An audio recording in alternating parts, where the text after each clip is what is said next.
Tumkunta 300 division పేరుని షామీర్పేట్గా మార్చడం చాలా బాధాకరం. తుమ్కుంట గ్రామ పంచాయతీ తర్వాత సుమారు 10 సంవత్సరాలు ఇది అడ్మినిస్ట్రేషన్ నడిచి తుమ్కుంట మున్సిపాలిటీ అనే పేరు పెట్టి తుమ్కుంట మున్సిపాలిటీ తర్వాత ఈరోజు జిహెచ్ఎంసీలో మర్జ్ చేసిన తర్వాత ప్రభుత్వం తుమ్కుంట పైన చూపెడుతున్న ఈ వక్రబుద్ధి ఏందో అర్థం కావట్లేదు. రేవంత్ రెడ్డి గారు మీకు తుమ్కుంట వాళ్ళు ఏమన్యాయం చేశారు? ఎందుకంటే తుమ్కుంట పేరు ఉండడం చాలా అవసరం. ఎందుకంటే చాలా త్వరగా తుమ్కుంట ఊరు అనేది డెవలప్ అయింది. అదే కాకుండా షామీర్పేట ఇన్ని రోజులు మేము షామీర్పేట మండలంలో ఉన్నాం.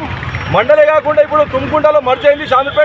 షామీర్పేట పేరు పెట్టినా పర్లేదు, కానీ మా తుమ్కుంట పేరు ఎందుకు చేయడం అనేది అడుగుతున్నాను. ప్రభుత్వ అధికారులారా ఆలోచన చేయండి. మా తుమ్కుంట గ్రామ పంచాయతీ, మా తుమ్కుంట రెవెన్యూ చాలా పెద్దది. తుమ్కుంటలోని రెవెన్యూ కాకుండా ప్రజలందరూ చాలా ఇప్పటి వరకు తుమ్కుంట షామీర్పేట అనే భేదభావం లేకుండా బతికిన ప్రజల్లో చిచ్చు వచ్చిన కాంగ్రెస్ ప్రభుత్వమా ఆలోచన చేయండి. మీరు కనుక మా పేరు పెట్టకుండా వారి పేరే పెడితే మాత్రం చాలా అనర్థానికి దారితీసేవాళ్ళు అవుతారు.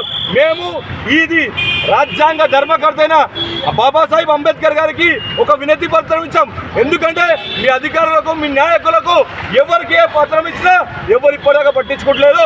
దయచేసి ప్రభుత్వం తక్షణమే మా గోడును వెల్లించుకొని మీరందరూ ఖచ్చితంగా తుమ్కుంట పేరును పెట్టాలని, అవసరమైతే తుమ్కుంట షామీర్పేట పెట్టినా పర్లేదు, కానీ తుమ్కుంట పేరు అనేది ఉండాలి. ఎందుకంటే మా అస్తిత్వాన్ని, మా గౌరవాన్ని మేము కోల్పోతున్నాం. రేపు పొద్దుగల తుమ్కుంట పేరు రాకపోయింది అనుకోండి, మా పిల్లలకు మాకు పేరే లేకుండా ఉంటుంది.